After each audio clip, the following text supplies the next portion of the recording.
And at this time, we'll ask Mayor Pro-Tem Buddy Fowler to lead us in a word of prayer. Thank you, Mayor. Let's bow our heads. Father, we're very thankful to be able to gather here today to the town council to do the business for our citizens. Father, we ask you to continue to be with our soldiers as they serve overseas and in other foreign countries. Be with their family who's left here, Father. See them all through and help them to safety. Father, help their health as well. Father, we ask you to also help this nation. Bless this nation, bring it together, Father, that we may serve thee better. Father, we also ask you to bless the decisions this council makes. Bless each and every one of us. We ask this in your most precious name. Amen. Amen. I ask Councilman Don Helms if he'll lead us in our pledge. I pledge allegiance to the flag of the United States of America and to the republic for which it stands, one nation, under God, indivisible, with liberty and justice for all. May be seated. Oh, I had a woman yesterday tell me it was getting too dry, so it sort of looks like we might help solve that out there today. Sure look like rain to me coming in. Okie doke. So do I have an approval of the agenda? I make a motion, we approve it. Second it. All in favor, raise your hand. So moved. Okay, with that, then we will turn it over to Kyle with our pavement. Thank you, Mr. Mayor, and good morning, council and public. I'm just going to go ahead and hand off the presentation to our planner, Miss Amy Kimes, and Volkert Engineering to talk to you about your pavement condition survey. I'm just going to hand off the presentation to our lovely engineers Delbert is going to start, so come on up. Your presentations are on your computer, so you can see them, and he'll start the presentation. And I can't hand this off. And then if you have any questions, Chad Merrick and I are both here to answer any additional questions that you have. Okay, thank you. Actually, I've been excited for Friday because the last day of the work week, but also to visit your lovely community. The Divine Creator blessed you with a nice place here, and you're doing a great job taking care of it. Pavement condition, that's what our task was. Let's see if we can work this thing here. And if I can't see it from here, I will pull out my paper copies. Do I point this in any particular direction? Okay. Well, the next slide, just a little bit of a roadmap of what we're going to talk about the next few minutes, about a little bit of just one slide of who we are, who Volkert is, and our task on this project. Just a nickel's worth of what pavement management is, some foundational material. Then we'll look at the town's pavement condition, some of the data that we found here. And I'm going to have to get my paper copy here so I can see it. Okay, some treatment options for taking care of your pavement management. We'll look at some pavement management scenarios prior to that. Then we got some maps at the end of the slideshow that shows, just visualize what the pavement conditions look like here in your town. And of course, we'll be glad to answer questions. Volkert, there's 1,100 of us running around the United States. Two of them are here with me today, Warren, and Maddie also was involved in this project. She works in the Wilmington office. Warren will work anywhere you put him. He floats all over the state of North Carolina, but his favorite place is local right here to do his work. I retired and I now live on Peach. Nobody can make that up. Yeah. So we're almost a 100-year-old company, very interested in taking care of infrastructure across the country, anything from greenways to highways, we say, because it's including streets for municipality or bridges, airports, just some of the infrastructure across this country that we take care of and look after and design and look after to maintain. We're one of the top engineering firms in the country. Like to brag about that as best we can. And we have a presence in North Carolina in 4 offices, Wilmington, Raleigh, Greensboro, and Charlotte. So our task was to conduct a pavement condition survey here for the town of Surf City, only 22 miles of roads that are maintained here, and to identify some funding needs, estimate the cost of treatments, and calculate some pavement ratings. To our knowledge, we couldn't find a pavement condition survey. Am I already there? Okay. It doesn't turn when I flip my page, huh? Okay. There was not a payment condition on hand, so we actually were to perform that, identify some funding needs for the payment treatments, analyze the condition, and come up with some scoring process and calculate some funding to achieve the performance objectives, whatever they may be set at. And to produce some summary tables, which I'll share with you today, and then we'll put together a technical report that will be delivered at a later time, a formal report with what our findings are. And to deliver some maps or some data at least for GIS purposes, because everybody likes to see things on a map and see what things look like. The guy that was supposed to do this presentation is Lacey D. Love, my boss. I've worked with him for about 20 years. He's one of the early pioneers of asset management, particularly in pavements, and I actually worked for AASHTO for a time, but I started with him back in DOT and very instrumental in getting payment management systems in place across the country. That's a mouthful of sentence right there, but basically it is a systematic approach for managing payment networks that enables agencies such as yourself to evaluate the consequences associated with various funding levels and determine the most cost-effective use of available funds. That's always an important piece of that sentence there. For maintaining your roads, your streets, highways, it can be applied to parking lots and greenways. The same type of philosophy can be applied for payment management or asset management. As I said before, just a little bit of foundation here. First of all, you just need to inventory of what your assets are, an inventory of the streets, and then determine the condition of it, and I'll share with you how we went about that. Then some measures, have to put some scores to these condition ratings and come up with a performance curve of how things are deteriorating. And then you can estimate the condition of the payment in the future and start selecting treatments that will either slow down that process or improve that process. Runs funding scenarios. You can look at just how much money does it take to get where you want with your objectives, and develop a strategy for short-term and long-term goals so you can develop like a multi-year plan for your resurfacing program. Here, I'll advance that slide right there to the inventory of streets we do have, with the help of Amy and her group, put together, and then it was actually put into sections. It may not be an entire street. There's street sections that are maybe from block to block, depending on the geometrics or even the condition of different sections of the street. There's 112 sections we have here in your town. Each of them have a unique ID code, and of course the to and from, and then the length of the street. We have it in feet here because that's what the computer system likes best, but that's about 22 miles. And a square foot area so that we can measure and determine the percentages of distresses. And then a classification for each of the streets, whether it's a collector route. Most of the streets here, of course, in this local community are residential local streets. But that helps give a priority, to when you want to prioritize. And surface type in the town here, everything is asphalt. We found all the surface types. So after you get an inventory, then you want to look at, okay, what kind of score can you give it? And we use this payment condition index. That's derived from doing the measurements of the distresses on each of these streets. Maddie and another one of our workers looked at every square foot of road area that the town takes care of and evaluated each of these 8 distresses that you see on the right-hand side. Alligator cracking, block cracking. Each one of these distresses has a severity level, whether it's a low, medium, or high, and then a quantity, how much of that section has that distress in it. And from that, you can derive a score, just like you get a score on your report card at school, how well it is or how poor it is, from 0 to 100, and kind of falls in that scale you see on the left. Higher the value, the better the road.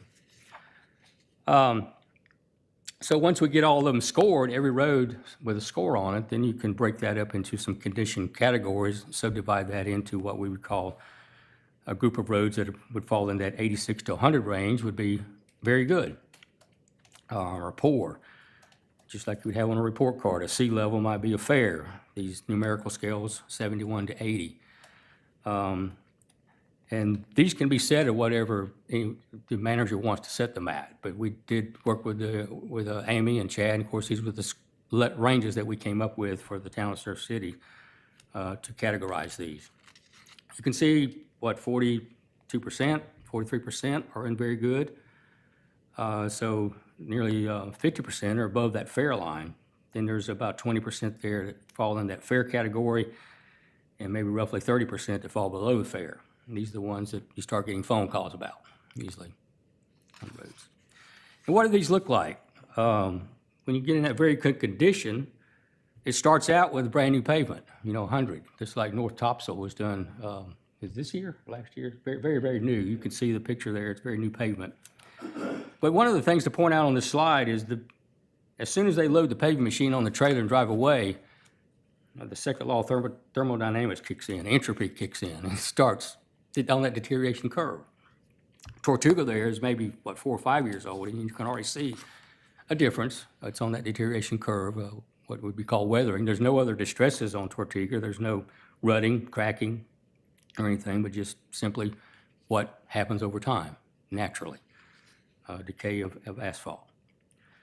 Then you start falling into that good condition. A couple of roads there that you see newer in place, you start seeing some cracks maybe fall in there, minor, but just some maybe a small distortion.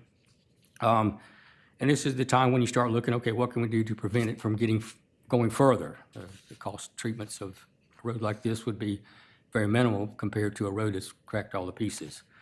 But that would be a representative of streets that fall in the good condition category. There's, 8% of those.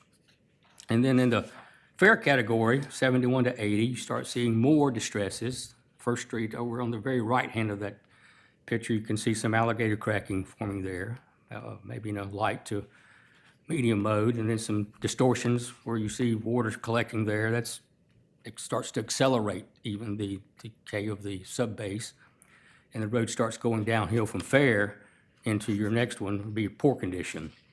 And this is when Band-Aids start showing up, patching, to try to hold together what you have. And there's, 9% of the roads fall in that, 56 to 70, and then anything below 56 starts in that very poor condition. And 20%, there's a fair amount of road mileage in Surf City that would fall in that category. You can see very clearly on 3rd Street what kind of distresses they may look like. I think that's a very, very low, maybe 27 or 10, I think the PCI on that. So it'd be anything that falls below 56, it's not only is very poor, but once it crosses that line, it begins to rapidly increase the deterioration. So pavement management would start looking at how to estimate from the very good condition, like North Topsail we saw earlier, to how does it get to that very poor condition. You can do that by putting it on what's called a deterioration model. Each of these scores you have start out very good, and over time, it naturally starts going down what we call this deterioration curve till 100% of its pavement life. So what you want to look at is ways to extend that pavement life. You do a treatment on the road. On the next slide, you'll see where it moves that curve over to the right. And that's what pavement management is about. And on the next slide, it shows kind of relative cost associated with those treatments. When you have a very good pavement, you can do treatments like crack seal, though they're not very pretty or aesthetically appealing. It does work, keep the water out of the pavement. But that's usually done in that above the fair condition when you start doing treatments like that. Or you may get into an area where you can just do a thin seal. It has no structural capabilities, but it just seals off that pavement at like $4 a square yard. There's a couple of options you can look at for that. And then you get down in the poor, you start looking at a more heavy-duty resurfacing, even to the point of having to mill out what's there, resurface it, or you get to the very poor and failed when it gets up to like greater than $25 a square foot to start doing those treatments to basically rebuild the road. The bottom line I want to point out on that slide is good roads cost less. And that's what pavement management does. It tries to sift out all those roads that you can do the right treatment at the right time and get the most cost-effective out of the funding you have. This is every road in this management system has a deterioration curve. That's Dolphin Street. I just randomly selected out of it. It's at a 71. It's getting ready to cross over into that poor condition below 70. And so the system would help your pavement management group find what's the best treatment to apply to this, or does it even prioritize, you know, is in your priority model. So I think I've covered some of these treatment options already. These are just a sample of some that we looked at in the pavement condition management system. There's the cost to do nothing. Probably those roads that are up there in the very good, you don't need to spend any dollars on those. The good condition, you can do something like a crack seal, or you get down in the fair range, you start looking at your resurfaced roads that you want to either put a slurry seal on if it doesn't have any structural defects, or need to do a resurfacing. You may have to get into some actually mill out that resurfacing. I think there's roads here in your town that you can't change the elevation. It really needs to stay at the elevation it's at, so it requires to mill it out. And you can see the cost associated with that, or then when you get down into the reconstruct where it actually runs higher. The next slide is not one to really scare anyone. If you start looking on the left side, you see millions of dollars over there. Yeah, let's see a backup one here. Okay, you're looking at your cost effectiveness of your funds. You start prioritizing roads, but at the same time, you need to look and say anything that you don't treat, that you're not able to afford, there's always this backlog in the background. And if you do nothing, you can see how quickly that accelerates by the red bars on this graph. Or if you start throwing funding at it at $90,000 a year, there's still roads you can't do, and it begins to grow.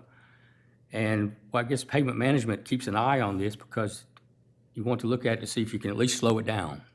You know, you may not, it's not practical to think you have $3 million to throw at the system to get everything back up and get rid of this backlog. But it's a good monitor to look at to see if you're slowing it down or perhaps leveling it off. So here are the maps I referred to earlier. Right now, the current condition would look like that. You see the color codes on the maps, and you recognize the areas, I'm sure, that would fall into these categories of very good, good, fair, and poor. The next slide I think we have on there is one that would look at it in 10 years from now. If you continued at $90,000 a year, what the condition categories would look like. Right now, the average is a 75, but even throwing the current $90,000 a year, it still declines. That backlog grows, trying to use these funding that you have now. That's what it would look like in 10 years. It does. You see there a lot of roads move from the very good category down to the very poor category. What if you were to throw 150 at it? We just picked another number. If that was feasible, well, you can still see it slows down the network PCI from declining, but still deteriorates from where it is today. Throwing it at 150,000, and that's using the pavement management system to select roads to do the treatments depending on the condition. A lot of them, it's going to choose priority roads based on the funding available. So let's say you want to retain 75, not let's slide down the scale. This is the cost associated with that. In year 2022, it's saying, well, 45,000 less than the 90, would you be able to retain the 75 doing a few treatments on roads? But then you see it starts migrating up quickly, but it still keeps your condition categories at the same levels that you started with. So again, you look at the bottom line in 10 years, it's 2.8 million, and you look at how can we annualize that, at least to get close to that.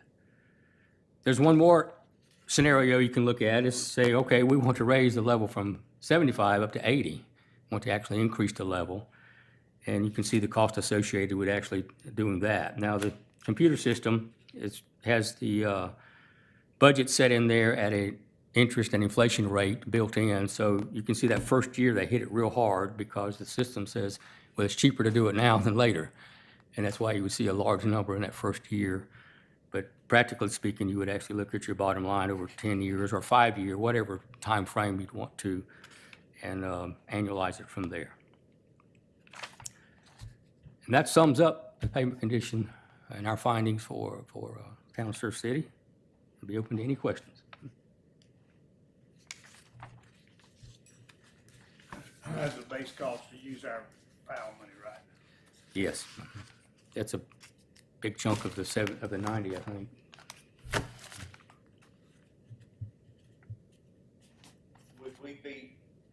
Would our best alternative be start out at 90,000 and do what we can and do that every year?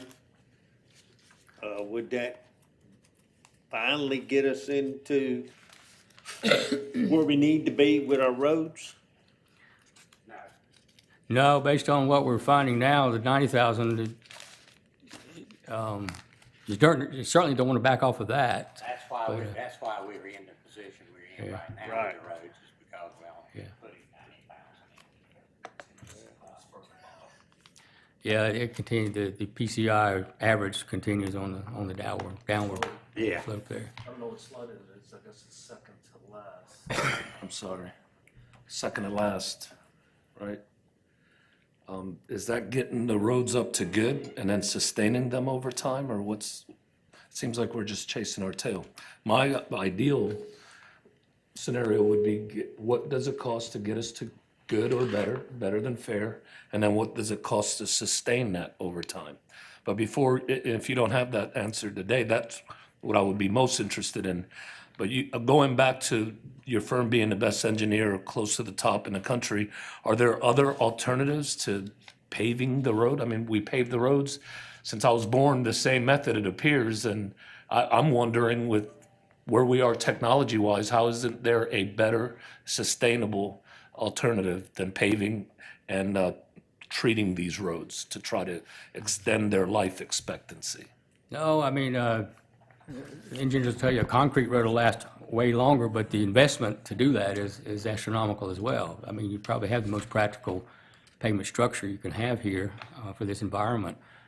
But treatment, there's certainly treatments that can be addressed, to make them last longer.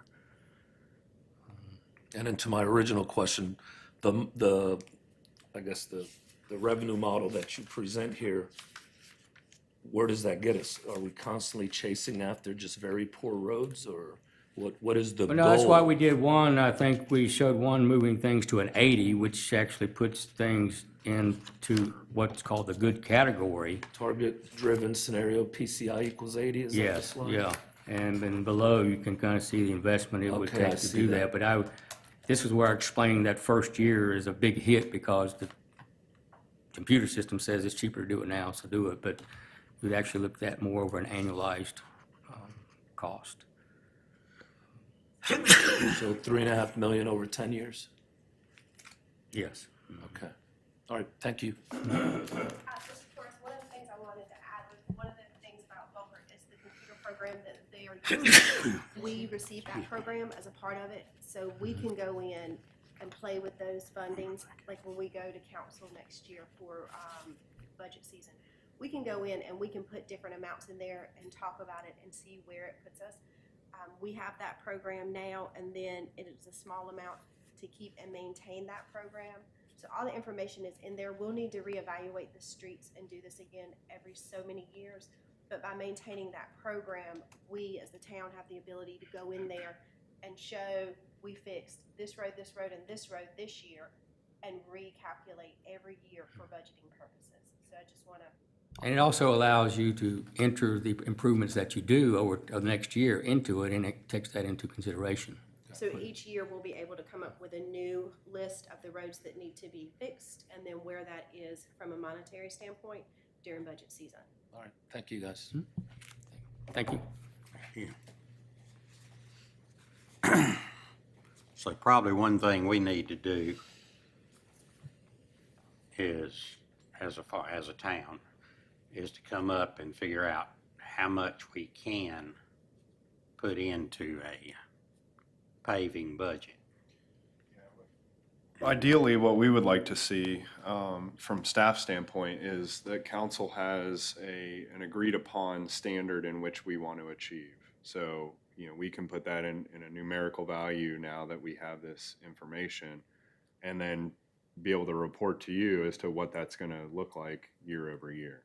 So if we say we want to maintain 75% 71% moving forward, then we can start doing this capital investments and have it systemized and tell you what we can and can't afford to do. Right, as far as the board, that's gonna be the thing, that, you know, we Yeah. need to come up Absolutely. and figure out what we can put in the budget. That's right. And, you know, based on Or what we're gonna have to do to come up with the amount of money that we need to put into the budget. That's right. So level of service, you know, with these standards, you know, do we have enough revenues to cover that?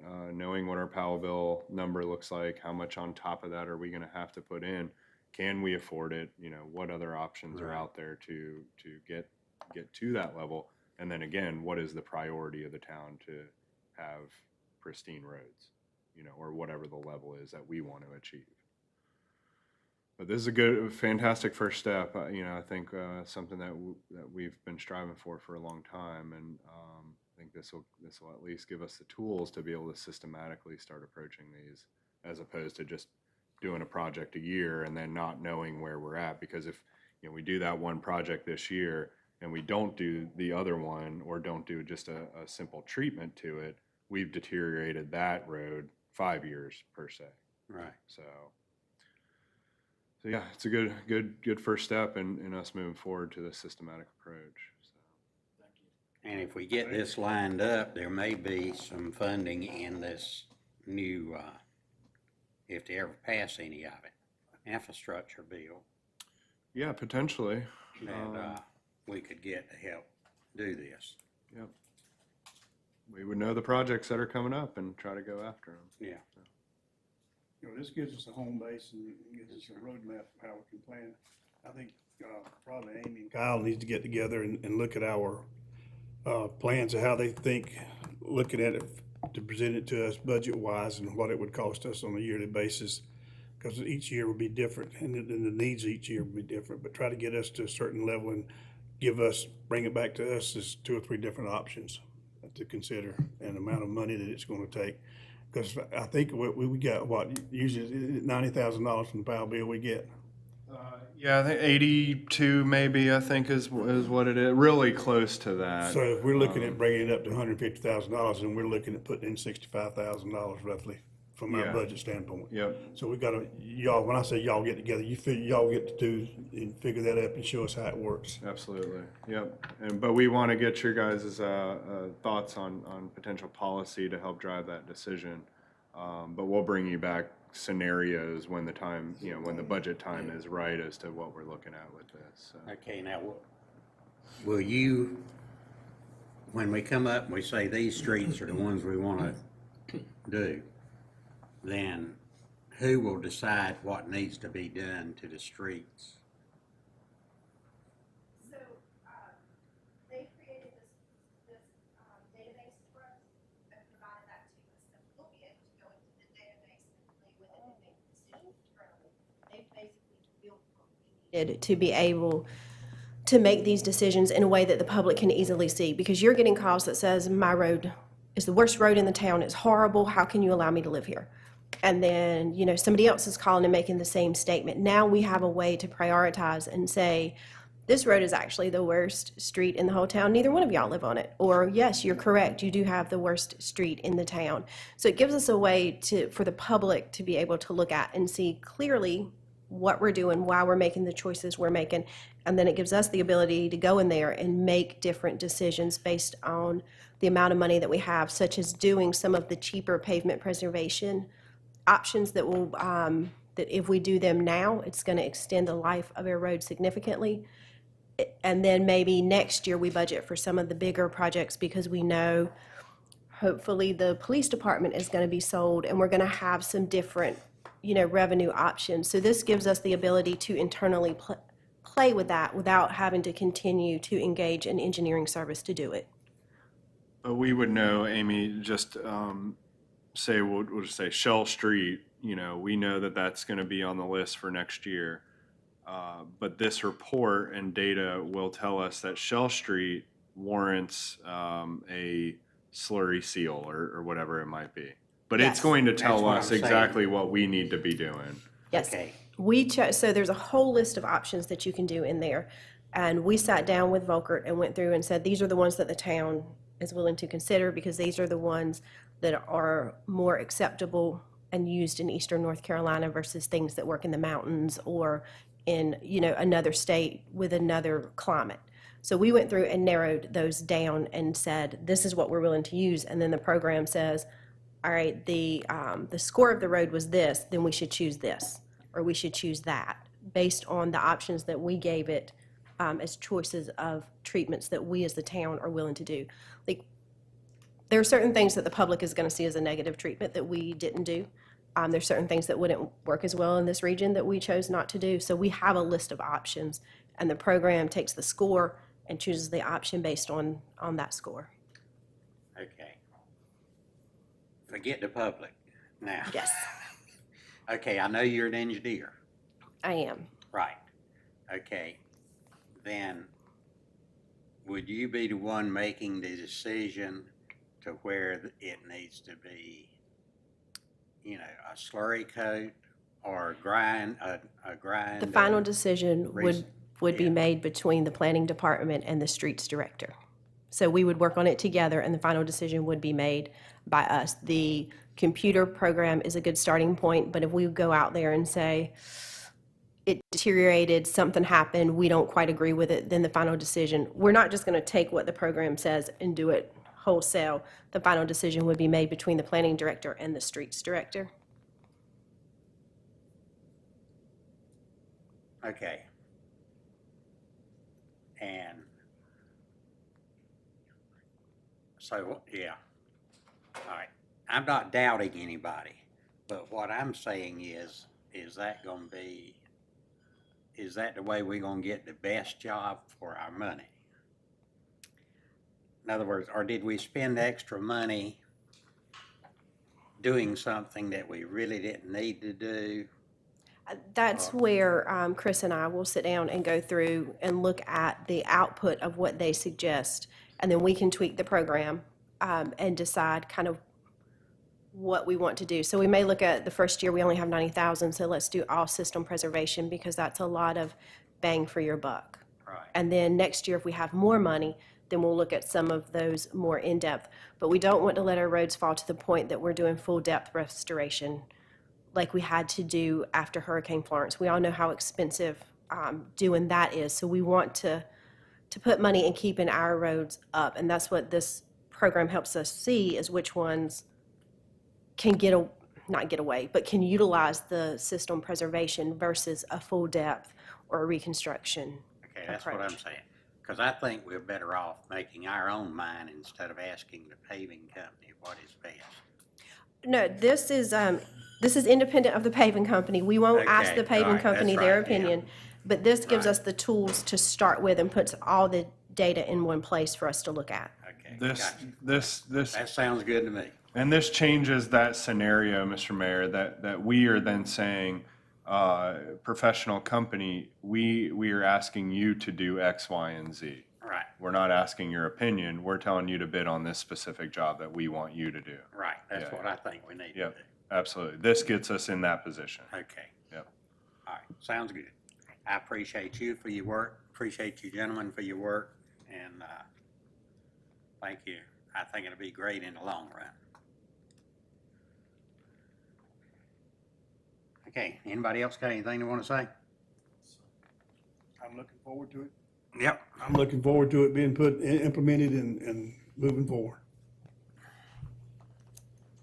All righty. I'll second that and just say that I would like to see, I think from the fair to the very, or poor, and the very poor was like 30%. You know, if you work on that first and bring those up to par and then start, I don't know, I would like to see the cost to bring at least everything to fair. We can put that PCI in there and base everything on that and shoot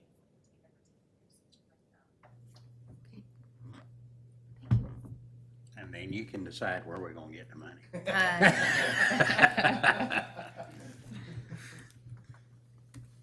Okey-doke. Anything else you got, Amy? No, sir, but I'm next on the agenda, so I wasn't going to go sit down. Well, that's what I'm saying. Okay. All right. Ordinance amendment. Go ahead. All right.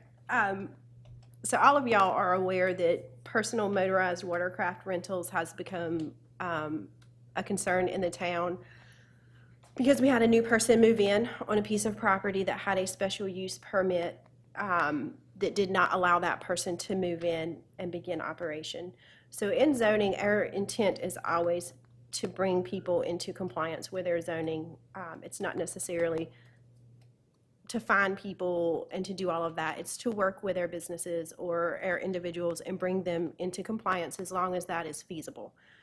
So that kind of started all back in May and started this whole discussion about personal motorized watercraft rentals. How do we feel about it? What do we need to do? What's the best option moving forward? So in our current ordinance, in the zoning ordinance, personal motorized watercraft rentals is listed as a use in the table of uses, but it is not defined anywhere in our ordinance. And it is shown as a special use permit. These were formerly conditional permits, but with the 160D, everything is now a special use permit. So it was shown as a special use permit. It was also listed under the C1 and MU zoning districts with a short list of requirements that went along with that. So while we were researching the definition of the personal motorized watercraft, we noted that it typically refers to a jet ski only and not a boat. But when we don't have a full definition or we don't have a use in the table that specifically calls out something like the boat, then we go to the most closely related item. So the jet ski and the boat rentals kind of fell together. So in the past, that is what had happened. In May is when it was brought to the town's attention that the boat rental agency was moving into the marina and that they did not have a permit. So upon further research, it was found out that Aquaholics, who is operating out of the marina currently, seems to be the only business operating with a valid special use permit. That being said, some people had special use permits at one time, but the special use permit runs with the property, not the business. So if I'm renting my boats out of the marina and then I move to the one stop, my permit does not move with me to the one stop. I have to get a new permit for that location, and unless the landowner asks to repeal the special use permit at the marina, that one's still in place, and now I've got my new one, so they could bring someone else in if they wanted to, as long as it met the criteria of the special use permit. So Aquaholics was operating where they were supposed to with their permit the way that they were supposed to. The rest of our people were not operating with a special use permit that was valid. So we started talking. I went out, I talked to all the different rental agencies, kind of what's going on, what are y'all doing, what happened in the past, got some background information on that. Then I reached out to the planning board and said, hey, this is what's happened. I don't know of a lot of complaints that we've received about the actual boat rentals from the public, like them causing a nuisance or anything like that. So I want to know from y'all, what do you think is kind of the best way to move forward? Do we need to continue with a special use permit for each of these individuals? Do we need to say, hey, if you rent less than a certain number of boats, then you can do a by right use? And then if you rent over a certain number, then you would have to get a special use permit. So in conversations and emails with the planning board and based off of our planning board meeting, it was determined that what they felt was the best way to move forward was to update the ordinance to allow the specific number of rental units without requiring a permit, and then a certain number that would require a permit. So based on conversations with our existing and kind of where we're at, and based on the special use permit that was given to Aquaholics, the revision below or in your packet is kind of the overall outcome of that. And in the overall outcome, if you have 10 boats or less, then you can do a by right. You can come into that property. You can, rent your boats from it. There are certain requirements. You have to meet the site plan requirements. You have to provide a restroom facility, different things. But as long as you meet all of those, then you're good. Your zoning permit is good. You move right on and do it. We also in there define personal watercraft and recreational boat, just to kind of clarify some things in there. So then if you want to have 11 boats, so like the marina can support more than 10 boats because they have enough slips out there. So if you want to do 11 boats, then you would have to go through the special use permit process, get your site plan drawn up, and all of those things. So you're still meeting a lot of the same criteria of the by right, and then you would have to go through the special use permit process and get a special use permit. The planning board felt that 10 was a good number, that less than 10 was a good number to do by right, and that 11 or more would need that permit. Traditionally, in the past, we've capped the special use permits at 10 watercraft. So I believe that's just historically what we've done, so that's probably why they capped it at that amount. What's the cost for this permit? The special use permit is Yeah. $300. I believe so. And it's just one time or yearly? It's a one-time permit. It runs with the property. So if I own the marina and I get it, and then I move, Aquaholics decides they don't want to do it anymore, and somebody else comes in, they don't have to get a new special use permit. That new entity can move in and do it. Also, if I own the marina now and I sell it to you, you don't have to come get a new special use permit. It runs with the property. Amy, I'm sorry to interrupt you real quick. So I just want to make sure I understand. So if a business already paid the $300 and they move to a different place in Surf City, they have to get a new special use permit, right? Yes, sir. It runs with the property, not the But- business. It's like So an the- easement or a deed I'm restriction. just, let me finish, please. So the $300, you pay for your business, you move it somewhere else in Surf City, you have to get a new special use permit. But somebody comes to that property, they don't need a special use permit if they put a new the same business type that was in that business, correct? Yes, I would recommend that the property owner themselves get the special use permit, and then that's something, as the marina, they could say, we already have a special use permit to do up to this, instead of necessarily requiring the business owner to get it. Okay, we're about to have war in Surf City, I think, over. I've got another question about that. When I read through the ordinance, it doesn't say that, I didn't see that it would require proof of insurance. Are we, this is probably more of a question for Brian, but he's not here. We issue a permit, special use permit to allow this type of business, yet we don't require proof of insurance as far as I read in the ordinance. Does that put the city at risk for giving permission to operate this type of business without asking for insurance? We don't require insurance for any type of business in town, although most businesses require it. So us allowing it does not put us at risk from a insurance standpoint. That being said, wildlife requires insurance on certain things as well. So there are other state agencies that require insurance. Okay. Aquaholics is the only one that has a permit Yes, in the sir. marina, right? Yes, sir. Okay. Now, what's the new one over there? Freedom Boats. Huh? Freedom Freedom Boats. Boats, right. What about Tiki And, Torch? huh? Tiki Torch, aren't they out of there too? Tiki Torch is not a boat rental service, but a tour boat, which is defined differently in here and was a part of the original permit. It allowed for one tour boat. This, tour boats in the old ordinance were exempt from that, so I'm not 100% sure why they were in that special use permit, but that's where some of the definitions and things are clarified in here. Because tour boats, head boats, charter boats, and whatnot have a different license under the United States Coast Guard than what the boat rental agencies have. Yeah, tour boat, everything be taken care of on them. Tour boats and charter boats by the government. In other words, they require their insurance and license and everything else. U.S. Coast Guard has Coast Guard. requirements for those Yeah, it's not type wildlife. vessels. Coast Guard. Yeah, Coast Guard. Yes, sir. But, that's it, that is part of the government. But anyway, but,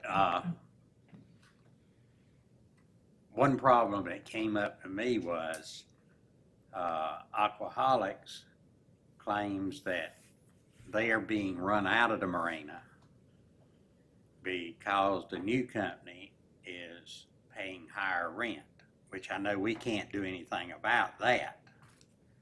But seems like to me right now, they do have two boat rentals operating out of the one place.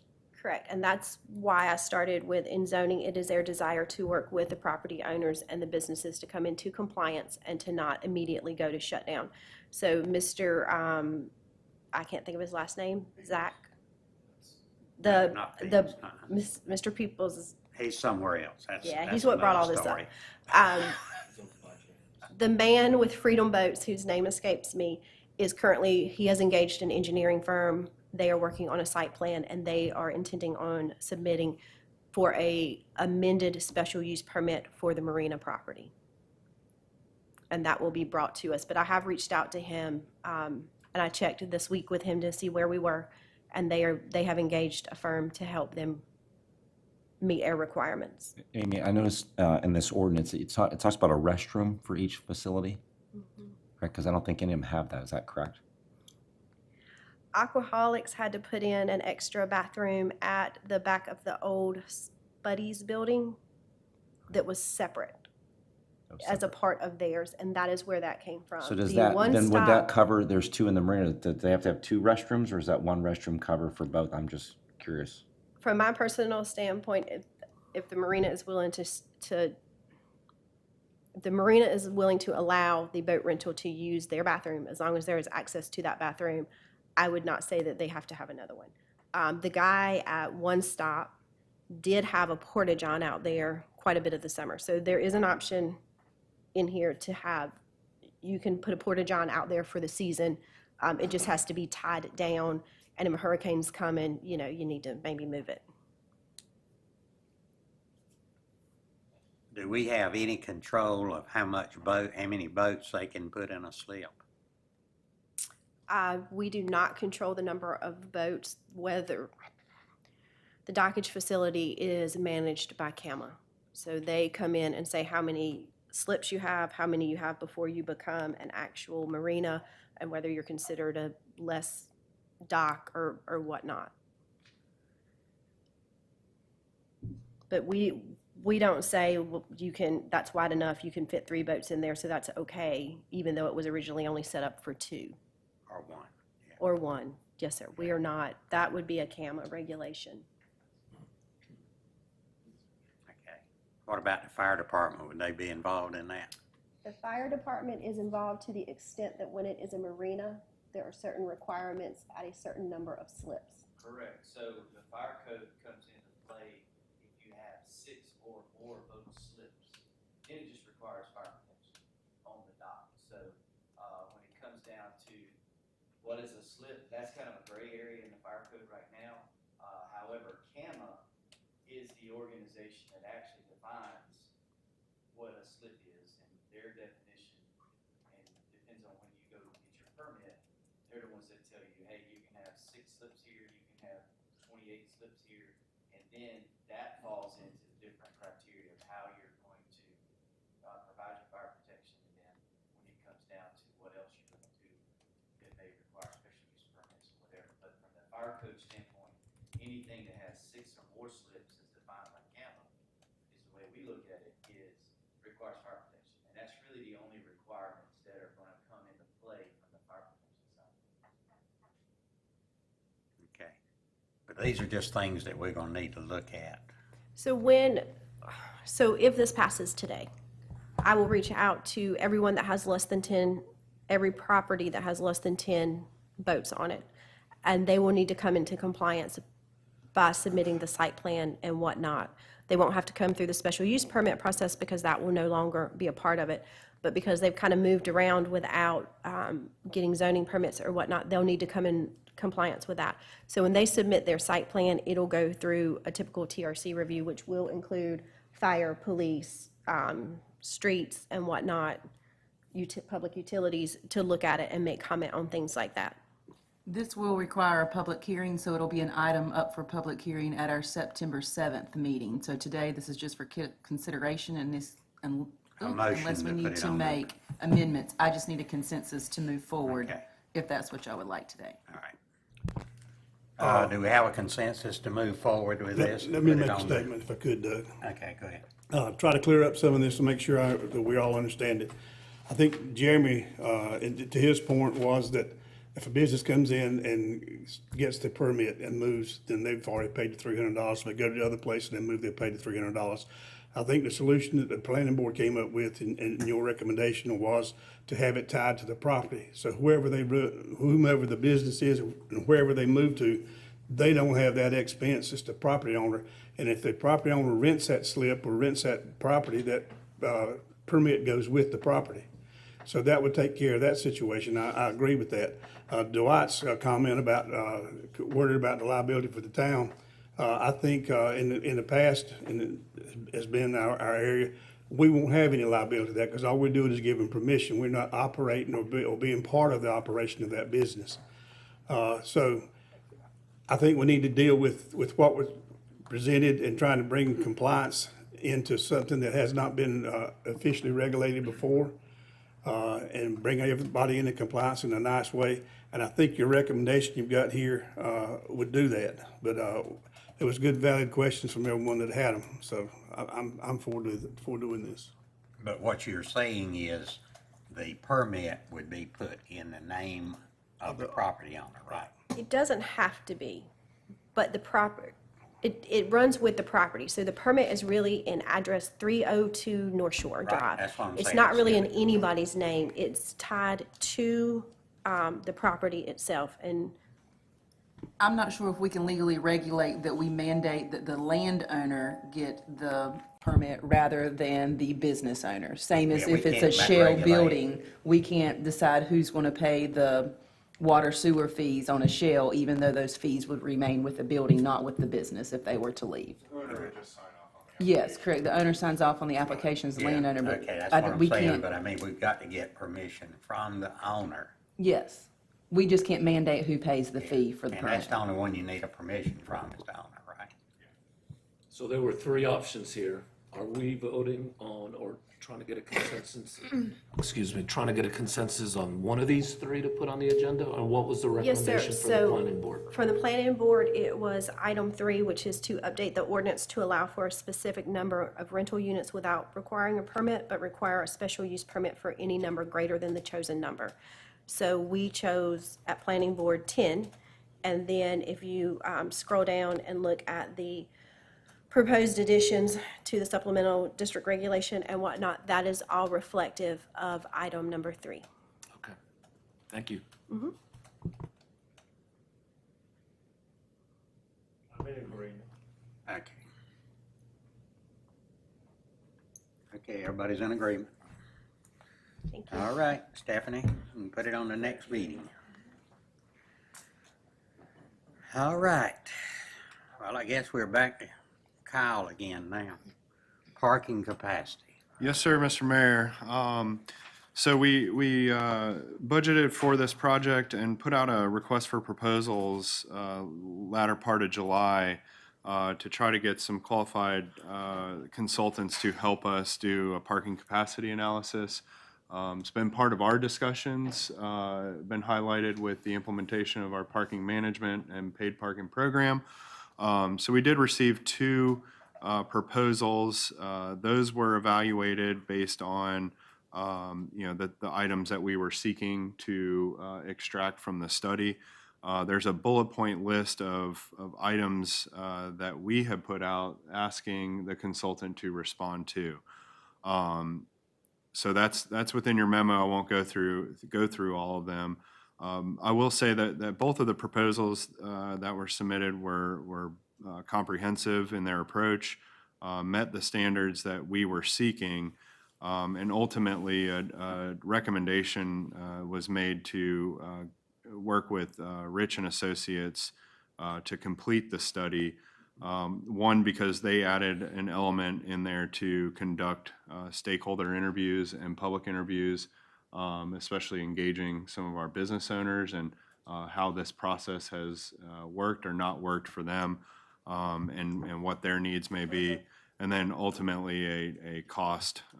This was the cheaper of the 2, but however, both being qualified to do the study. So according to our purchasing policy, it does exceed our $15,000 threshold, but does come in at $22,150 to complete the work.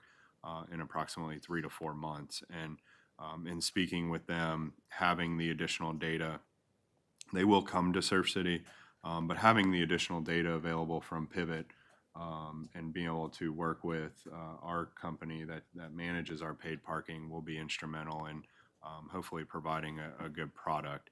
Some of the things looking at short, midterm, and long-term solutions to increase capacity up to potentially considering a multi-level structure or parking deck, and what the economics of that would look like, what the siting would look like, et cetera. So I am recommending that we move forward with this and a consensus to just put it on council's agenda for September 7th. Just one quick question, Carl, and I think it's great, obviously needed, but when you say the 3 to 4 months, or when, I'm thinking the most stress time of the year? Yeah, 3 to 4 months is, they will begin as soon as I give them a notice to proceed. We have a contract executed, and they'll come down hopefully early September. But we're going to go back and look at all the data from this summer during our most stressed times, and they'll be able to look at revenue reports, what our occupancy was looking like, in July. And unfortunately, the timing on this is, I would have loved for them to be here That's what I mean. June, Right. And in July, but with the budget and everything else. I understand. But we'll work to make sure that we have a good product out of it. That's at least thought about, Yes. Oh, yeah. volume. Absolutely. Yeah. during the peak season. Absolutely. Yes. All right, thank you. Well, probably if they just work weekends now, they can see what it's gonna look like. Yeah, and they'll come down. They'll in their visit, they will. Yeah, they'll incorporate a standard weekday and also a weekend, which we should still have some heavier weekends in September, particularly with our day trippers, because that's what the majority of our transient parking is being utilized by. So. Right. Okay. Need a consensus? Yes, sir. Yeah. Do I have a consensus? Okay, we do. All righty. Earl G. and Inez Batts Park. I've No, got- mobile applications. Got excuse me. one more. Let me get this pulled up. So I've got this on that's a screenshot of my phone right now. I'm gonna pull up an app real quick so that you're able to see this. And sorry, it's probably a little bit small. So similar to the parking capacity analysis, we put out a request for a proposal for a mobile application. Again, something that we had looked at last year, said that we wanted to continue to try and pursue this for this upcoming year. And with this request, we did get 6 proposals. Again, everybody that had submitted all had pretty good products that I felt that would benefit the town. However, with the fiscal side of things, there was one that really stood out, and one that I felt that we could pursue to start our process or our journey in enhancing our communication efforts to our citizens and visitors. So this app, this is built for the city of Fremont, California. Is just an example, but it was completed by the vendor Rock Solid Technologies as just an example of what it could look like for Surf City. A heavy emphasis on this is the direct line of communication back to our website. So what I found out pretty quickly is that to build a fully internal application and have all functions within that application, we did not budget for that level of service within this budget year. So one thing that I will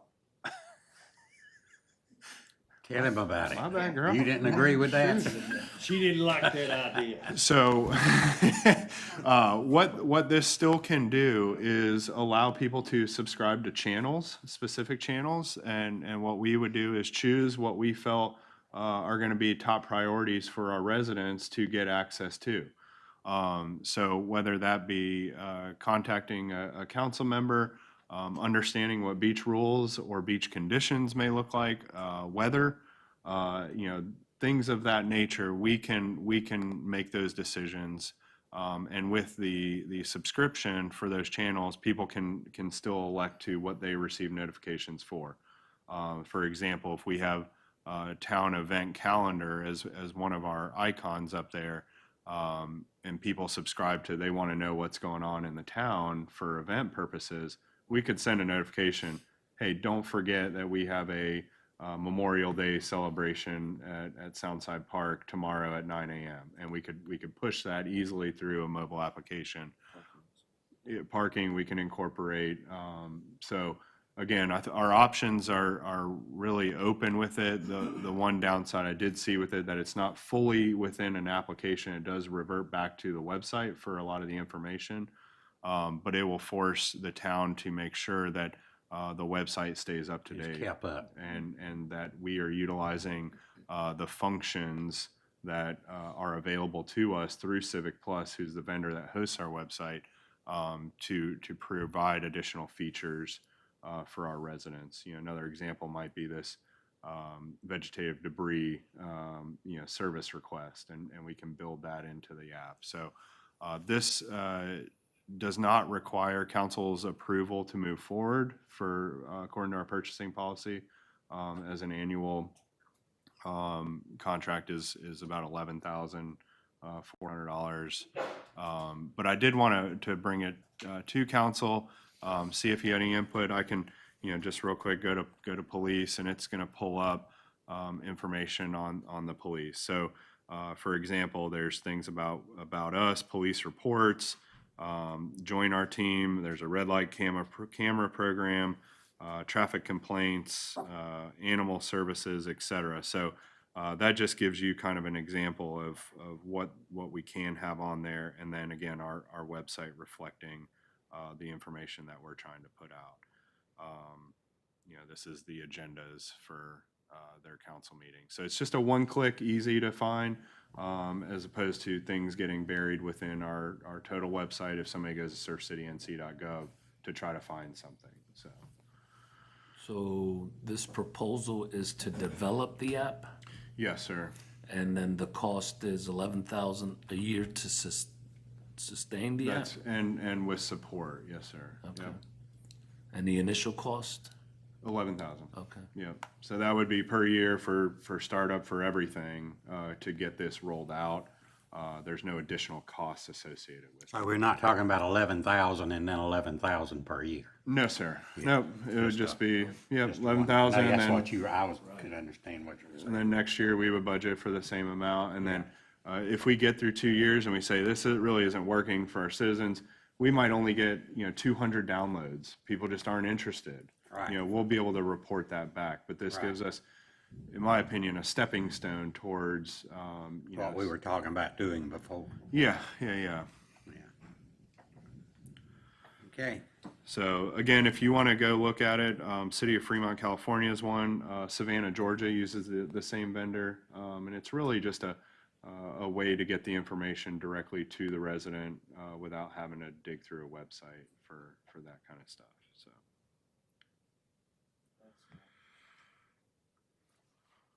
Okay.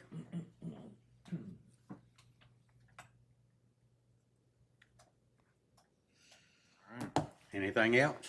Not on the mobile application, no, sir. All right, now we'll go to the Bats Park.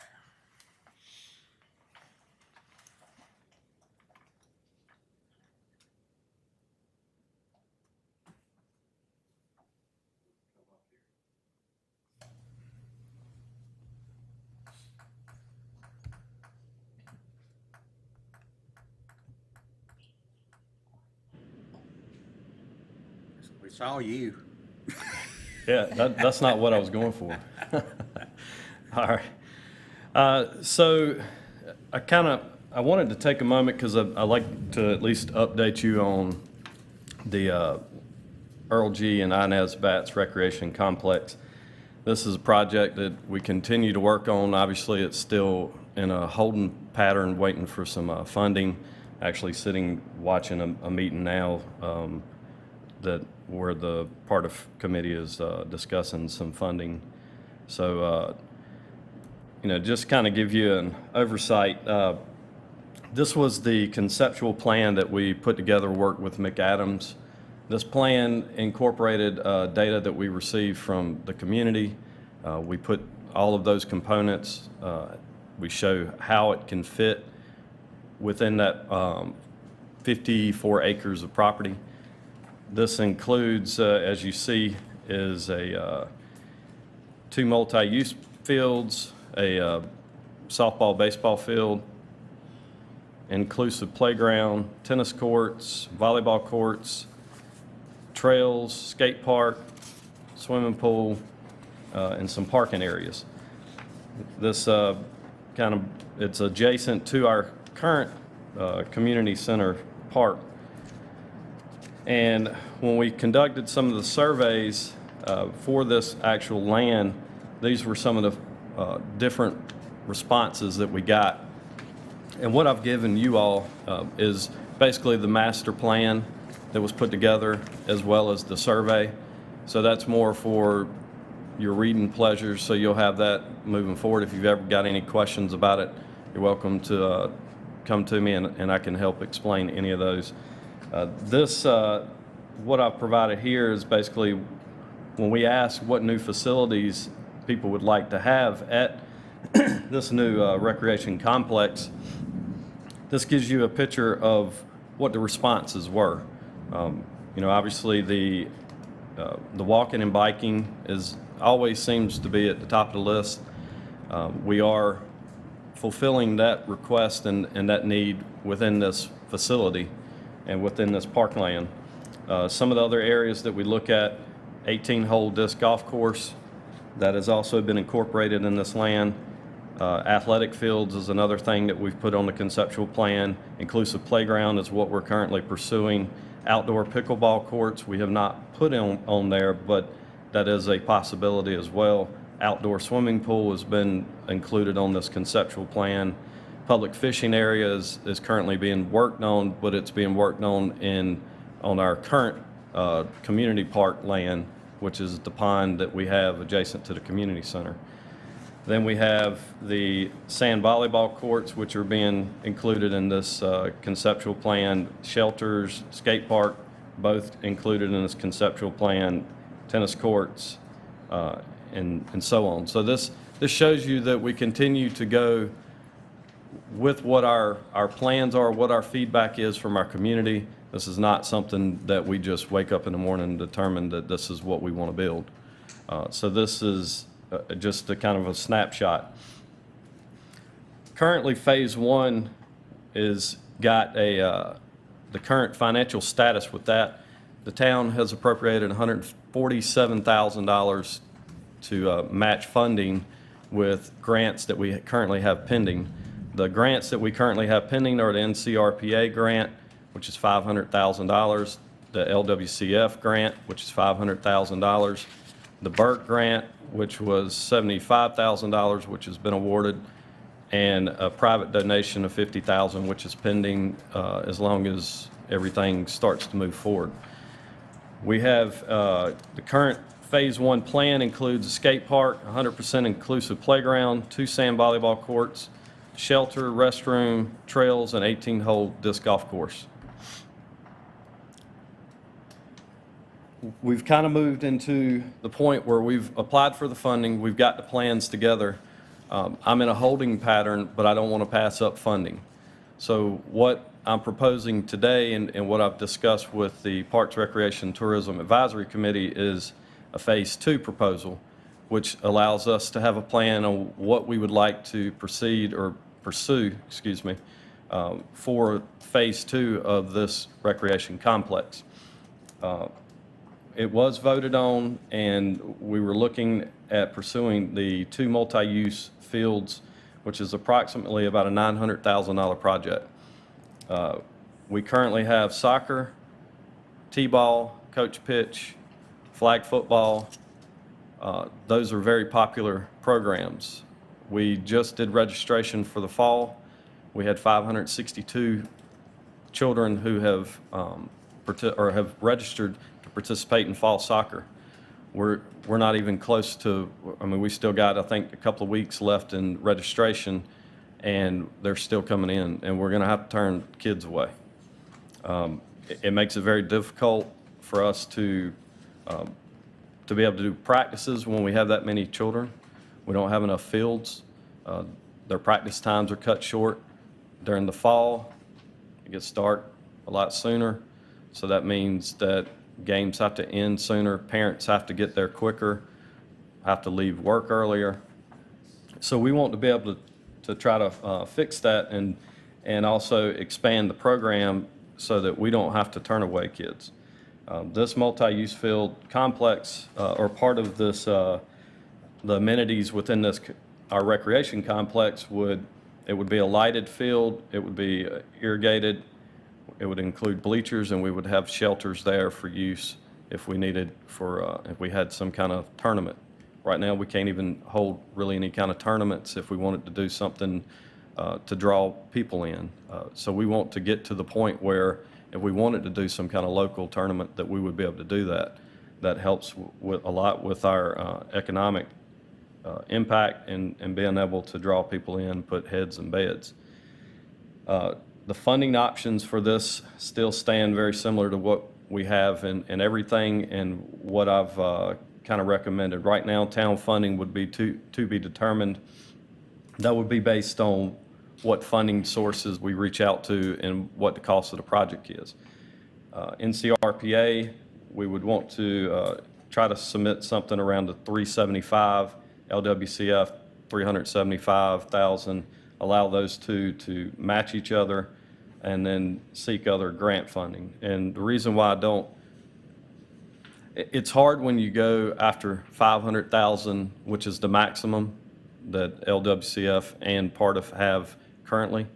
And when you go after that and you get that, it's very rare that you're gonna get another maximum amount. So you have to kind of dial it down. So I thought this was a little bit more reserved, and we would be able to pursue 375,000 through them.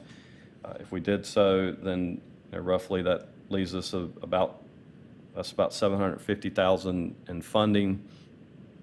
You're looking at a $900,000 project. So we would try to seek some sponsors as well as some other grants to try to make up that extra 150,000. My goal is and will always be to seek funding outside of the town whenever possible. I would love to be able to say that I can eliminate all town funding, but it doesn't always work that way. And a lot of times grants look at that as, you know, what is the town willing to fund? So basically why I'm here today is to kind of give you an update. So I presented this to the Parks, Recreation, Tourism Advisory Committee on July 20th. The recommendation was approved. The Parks, Recreation, Tourism Advisory Committee recommends to the Town Council to pursue the 2 multi-use fields for Phase 2. In addition, the director, in addition to approval to pursue Phase 2 proposal, the director is asking for approval to pursue grant funding with the understanding the town may be required to match certain grants. The intent is to keep matching funds to a minimum. Anytime I apply for grants, it has to show that town council is in support and has approved that I go and pursue those grants. So it has to be on record. I have to turn in an agenda that states that, and I wanted to try to get this out because I don't want to miss out on any deadlines for grant funding if that is the desire of the council.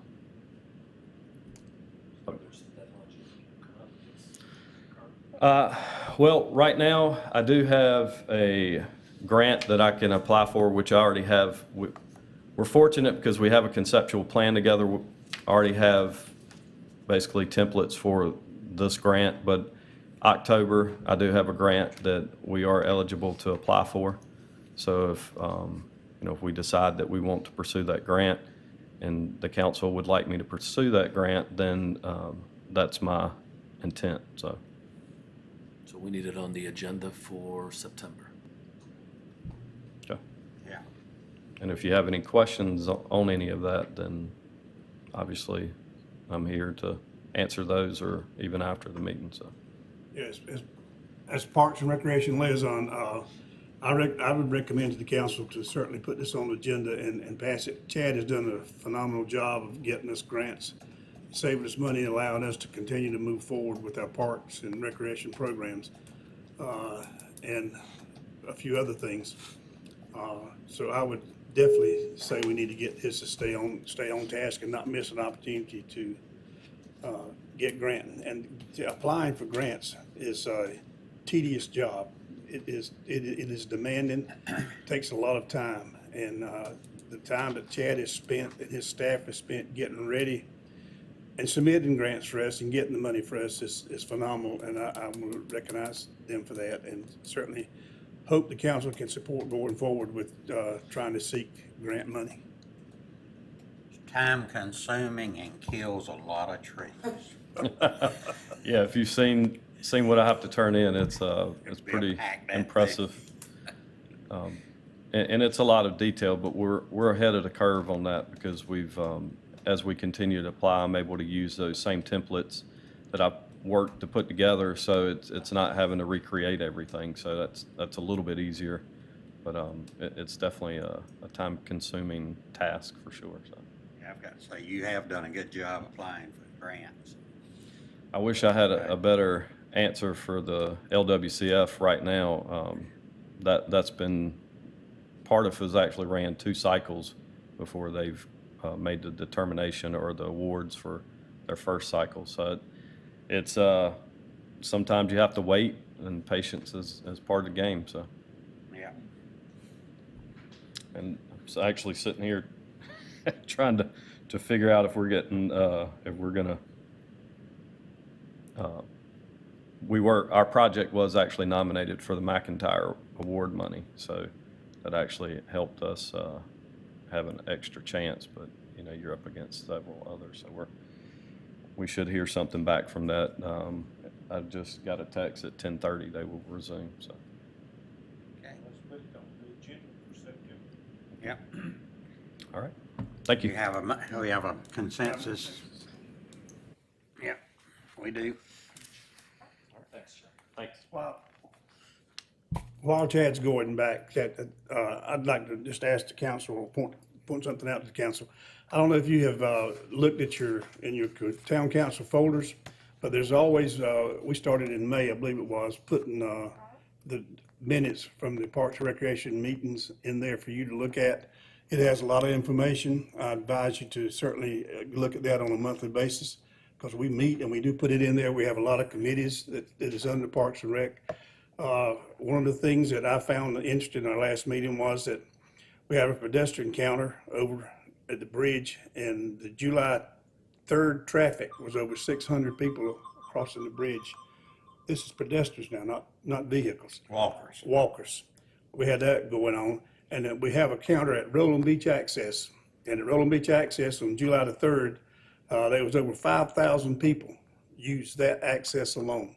And Roland Beach Access is basically the center of our business district in town. So I'm sure the business people will be interested in knowing something about that, because that's 5,000 people entering and being in the business area of Surf City.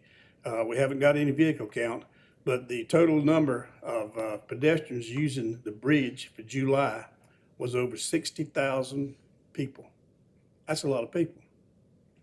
And I say bridge, that was Roland Avenue. The bridge was over 600 in July, but Roland Avenue Access had over 60,000 people in the month of July. All those facts are in our Parks and Rec reports. You'll find that information there. You'll find our crossovers, the conditions of our crossovers, the program that businesses took over that Ms. Carter and them started a while back. It's got that information in there. It has a lot of information about what's going on. And I think it's something that could help you and answer some of the questions in the community and certainly keep you abreast of what's going on. I recommend that if you haven't looked into look in and pull it up every month. Thank you. Like I told Buddy, that's good information to get out, and need to get it out to the people, and then the people can see what the town is doing and what the town employees are doing.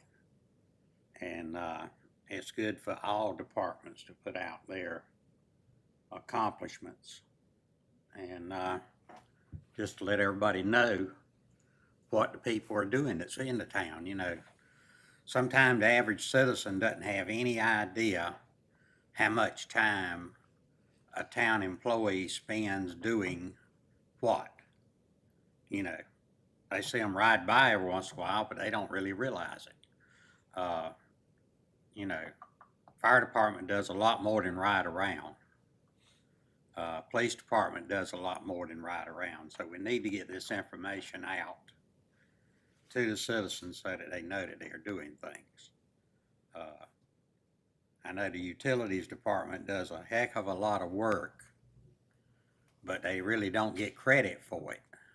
And we need to figure out some way or another that each department can get credit for what they do. And I think that would, you know, it makes you, if somebody comes up and they come up and they say, I saw you did so and so the other day, I appreciate that. You know, it makes that person feel better, and it makes them work a lot harder. So if we can figure out a way that we can do that, that would be. Excuse me.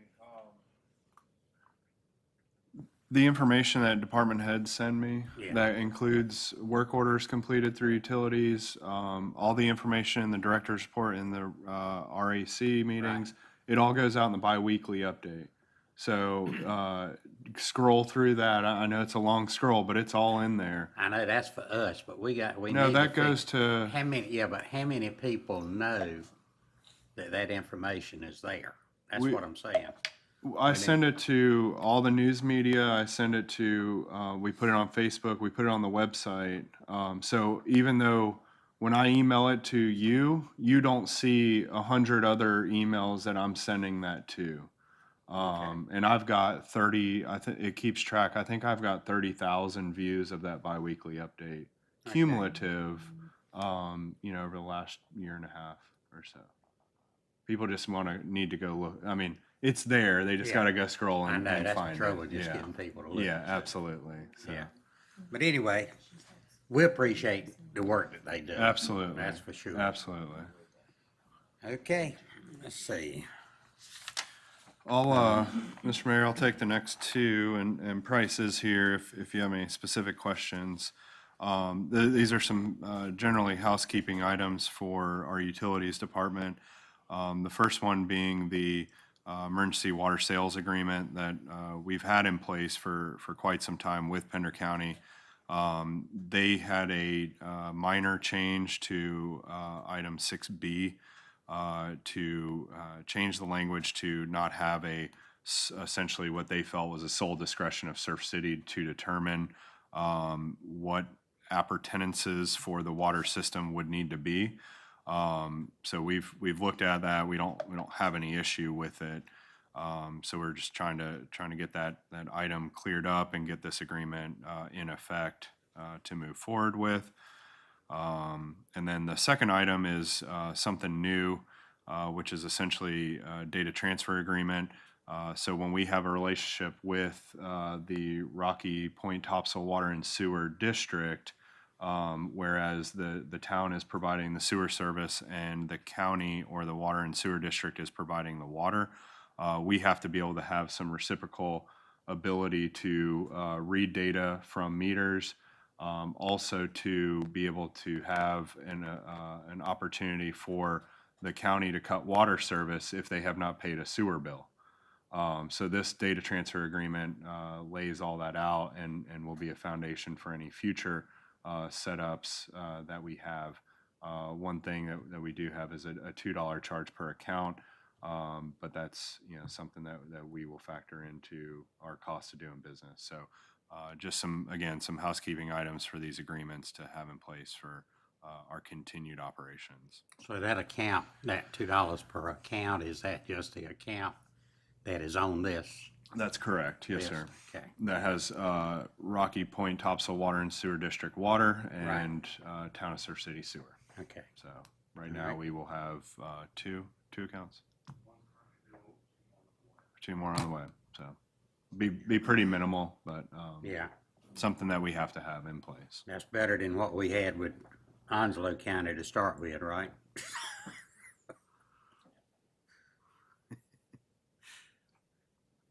So that's all I have on that. Just a consensus to move these on to the consent agenda for September 7th. Do I have a consensus on that?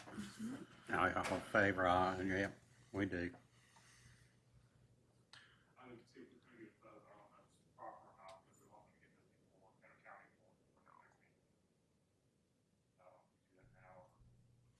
When is their next meeting?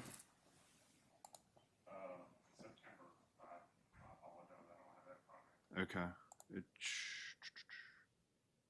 They're probably the third Monday, probably the 20th. It's Stephanie, can they? You can make action on the item as to advertise meeting. Okay. That's, Mr. Mayor, if it's your Okay. pleasure, if you want to have a vote on these. Let's go ahead and do that. I make a motion, we approve it. Second. All in favor, raise your hand. Opposed, same sign. Okay. Sorry, Price. All right, you got it. All right, our next item is a consideration for a pay study and classification project. Ms. King has been working to seek proposals. I think we only got one proposal on this, but it does come from our local council of governments, and they will be working with the Piedmont Triad Council of Governments, who specializes in these pay study and classification plans, to start working with the town, doing interviews, seeing where we're at in the market for our rate of pay for employees, and looking at job descriptions, making sure they match what people are actually doing, and really, for lack of better terms, tightening up our HR classifications, and just sort of seeing where we're at. This did come under budget, which is good, and we're recommending that council have a consensus to move this to September 7th for contract approval. We have sent this to the attorney for review, and he has blessed the language in there. So we would like to move forward. This does not obligate council to implement any measures in that pay study.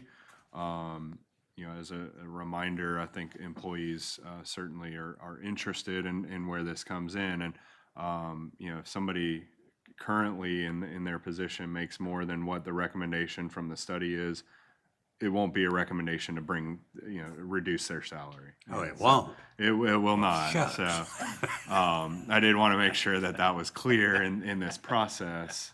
But this will be good to really gauge where Right. we are at in the current Yeah. market, I think. I tell you, sometimes it's hard to keep up with even though you're doing a good job, I'm not saying anything against you, but it's hard to keep up with what positions are getting paid, what salary for all over the area, so. And that's why we lose people sometimes.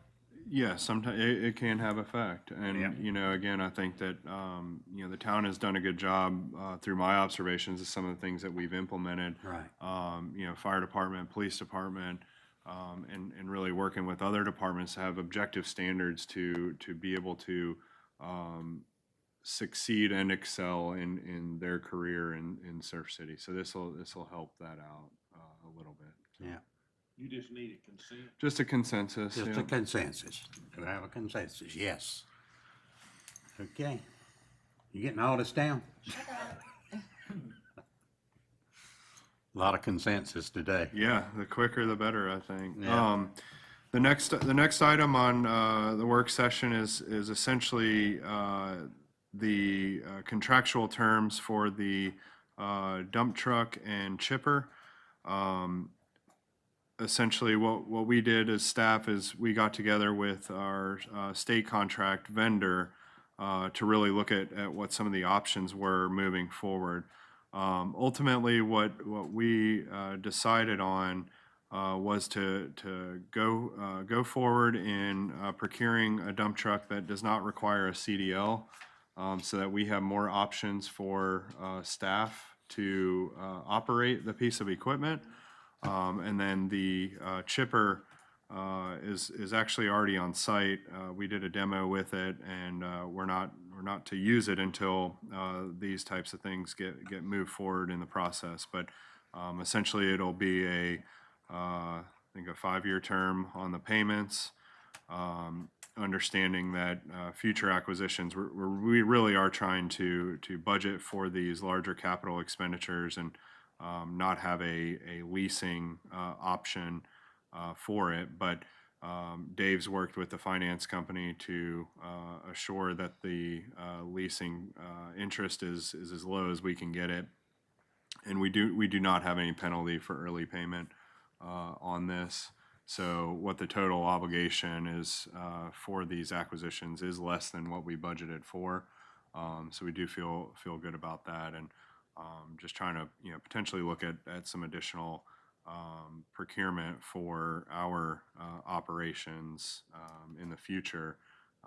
Potentially some assets for street maintenance and things of that nature. So this is what's in front of you. We need a consensus to add this to September 7th for the official resolution, and that we can move forward with this project. Do we have a consensus on that? We do. Thank you, Mr. Mayor. Okay, and also, yeah, I know we ain't got to have a CDL, but I think we need plenty of training on that chipper. Yeah, and it's heavy duty. I know that worries me too. Yeah, I mean, I think probably she said 15 inches in diameter it can handle, but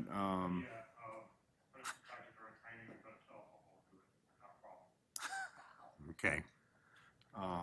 And this, and as you all know, these and just for general understanding, these acquisitions were pursued to transition our contracted vegetative debris pickup. Plus, we can use these assets for other benefits of the town, going and picking up hot patch with our own dump truck, as opposed to having deliveries, et cetera. And we did meet yesterday to talk about logistics of vegetative debris. We have picked out some dates this fall in which the crews will be running, so we look forward to getting that information published out to the public. We are going to do this in a 2-phase approach, an island and mainland phase. So we're going to continue to fine tune and make sure that we don't have debris just sitting out by the road for weeks on end. So Thank you, sir. thank you. Appreciate it. Be more of our beautification, right? Yes, sir. Okay, legislative items.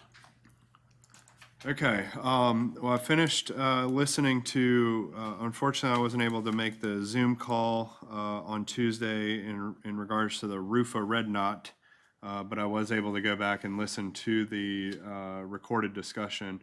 But before I get into that, there's a couple of things that we felt like we were headed down the right path through the legislative process for tree preservation ordinances and local stormwater ordinances being more restrictive than what the General Assembly wanted to allow local governments to pursue. So just real quick, a tree preservation ordinance, we currently have one in place.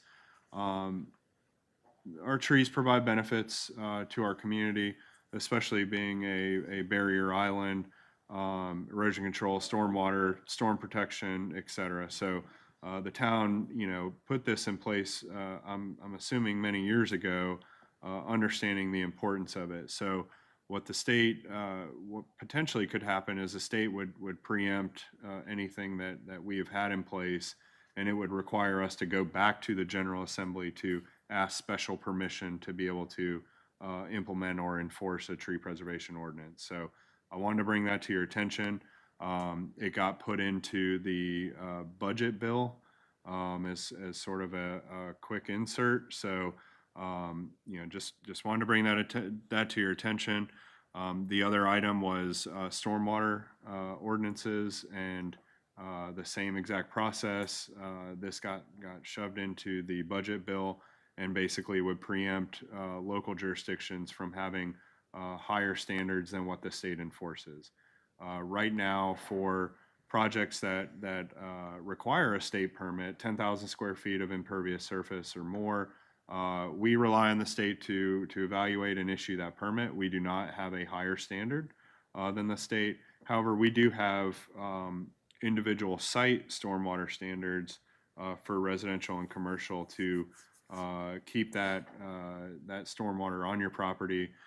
It's 1.5 inches of the rainfall within a 24-hour period. So some of our newer construction have these systems in place, and I'm afraid that this legislation would preempt the efforts that the town has done. So would we have to go back to the state to keep those requirements? This one doesn't say we would even have that option. Oh, sure now. So what I would suggest is, as opposed to individual resolutions, to express the council's desires for this, is that we can craft a letter to our local legislators, Representative Smith and Mr. Rabin, and let them know, that this is what we have in place. We haven't had any major issues with it, and to let them know that Surf City is not punishing people, because a lot of times this stuff comes into play because some other jurisdiction has had a bad run-in with somebody who wants to change the law. So that'd be my recommendation. We can move forward on for those two state issues. The last item is the Rufa red knot, which is a small migratory bird. U.S. Fish and Wildlife Services basically put out a rule that Topsail Island should be designated as critical habitat for this endangered species. They migrate from the Arctic to South America and vice versa, and they pick locations to stop, rest, eat, and keep on moving. Long pattern birds. What we didn't see was portions, like Lee Island is not in this designation, where it's not habitated. And then, Camp Lejeune and Onslow Beach area is not. They're under a DoD resource management plan. I did learn that that's why they're not in this designation. Public comment terminates on September 13th, but there has been a push to extend that public comment period so that interested parties can understand this and get their information in. So there is a resolution that has been floated around through Carteret County. We can use as a model. It was set up that way.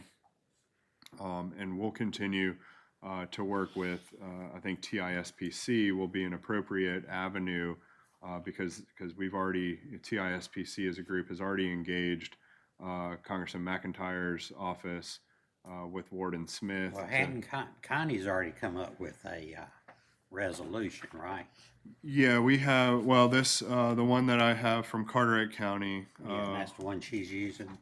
Yes, so I think the first order of action is to extend the public deadline. Next order of action, we have a TISPC meeting next week. So we'll continue to discuss the efforts on their behalf.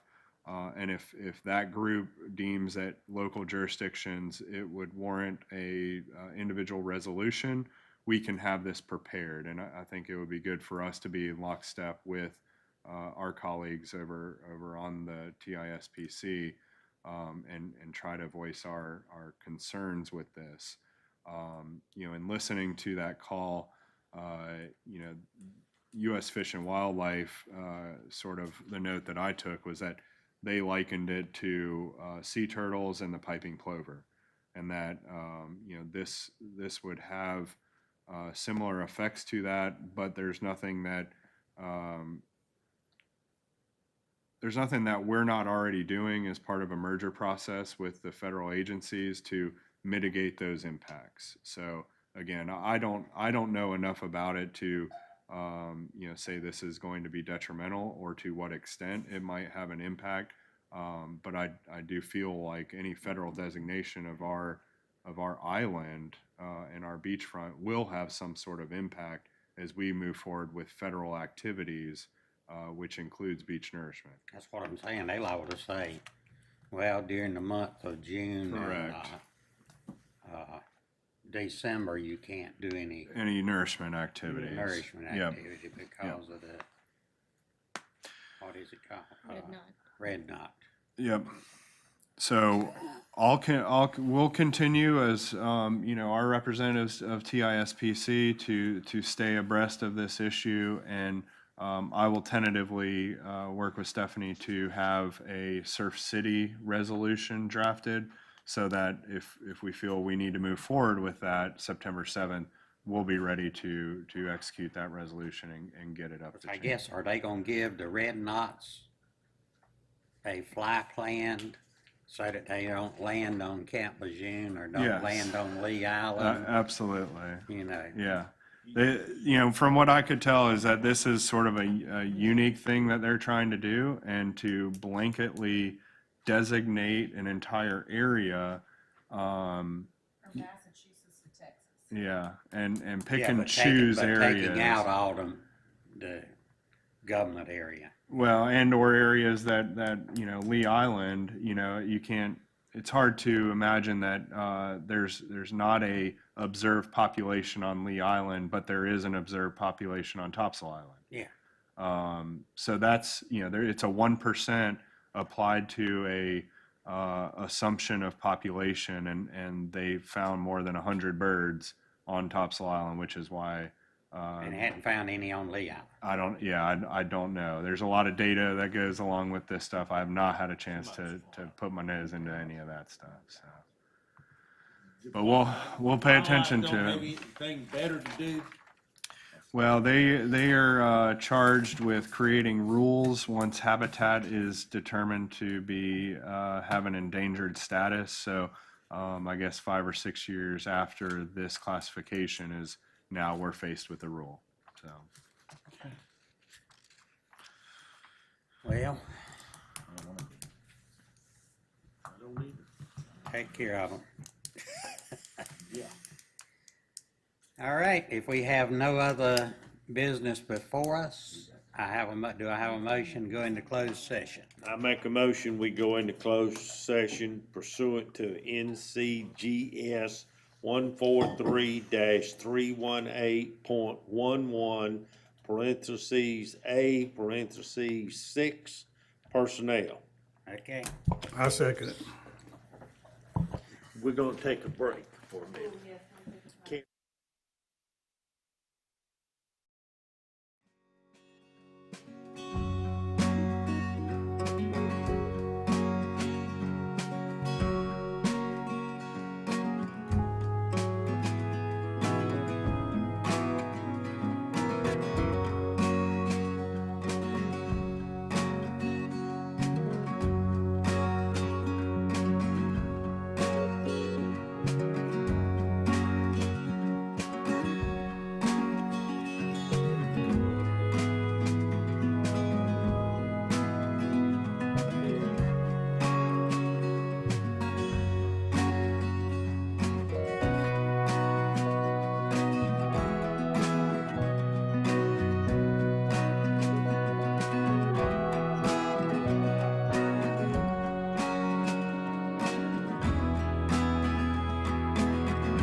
No action taken. In closed session.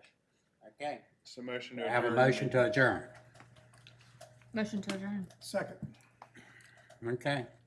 Second, you second, he second. We stand. Okay, now all in favor? Okay, We're adjourned. we adjourn. Ron, have a good day.